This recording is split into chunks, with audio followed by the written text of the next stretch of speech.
Čo sa ešte prosím musí udiať, aby sme sa prebudili ľudia? Dá sa každý deň preraziť dno, u nás ho už ani nevidno. Hej! Koľko toho ešte musia zrušiť, koľko vecí dobabrať a zhnusiť, koľko nových hlúpych daní vietnamských zlatých vaní, plitvaní a zdražovaní. Koľko plagiátov, falošných titulov a koľko bludov, pokým nás utírajú svojou prázdnotou a nudou. Koľko športových ministerstiev, koľko zverstiev, koľko huliakov, pitliakov a koľko podliakov, koľko Dankov, koľko Jankov, Erikov a Robertov, koľko súmračných expertov, na koľko TikTokov a koľko telegrámov. Kým skoncujeme s touto drámou, s touto fraškou na čele s podržtaškou. Kam to ešte musia dohnať? Čo ďalšie haniť, koho odvolať, ohovoriť, raniť? Čo idú dnes ráno zničiť? Ako s nami zas budú cvičiť? Hej! Každú noc nová mora zhora odtiaľ, z úradu vlády, čo nevie vládnuť, len urážať a kradnúť nádej, že môžeme ísť aj dopredu a ďalej. Sme na nich stále príliš jemní, hoci je štát ich rukojemník. A myslím, že my s ním čo horšie sa ešte musí stať, aby sa prebrala rodná mať.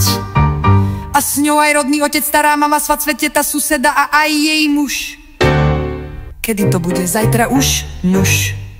Stále viac o tom pochybujem, lebo tu príliš dlho žijem. Viem, presne sem vodím deti, tu zbieram smeti, tam na hrazde cvičím. A tu ma dennodenne ničí, keď čítam hlavné správy z Kremla. Čo má zas nové ruská zemla, ktorá nás stále vníma ako svoju sféru veru. Šíri len zlo a nedôveru, sféra vplyvu, vplyv sfér. Tomu ver, sú to len blúdy, najnižšie pudy. Najprv sem pošlu netrebko a potom drony po áriách ti zbombardujú domy. Netreba, netrebné, ide o operu. Opera je ich operácia špeciálna, červené námestie je plné krvi. A hádaj, kto tam od nás pôjde ako prvý, kto sa tam klania, kto je strojcom tohto diania.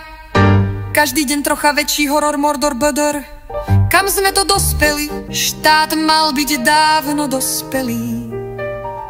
Koľko ľudí ešte musí odísť preč, aby im za nich aspoň stála reč. Už fakt sa nesprávajme korektne k tým, čo sa ich vkus ani nedotkne.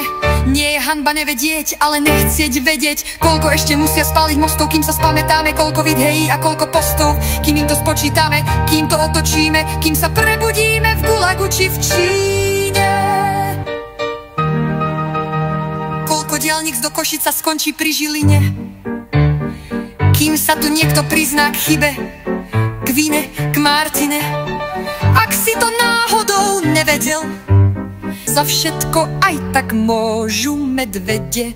Ako sme to mohli dopustiť, ako sa to dá odpustiť, keď sa nás očividne neboja. Hľadajme tvrdšie formy odboja. Čo sa ešte prosím musí udiať, aby sme sa prebudili ľudia?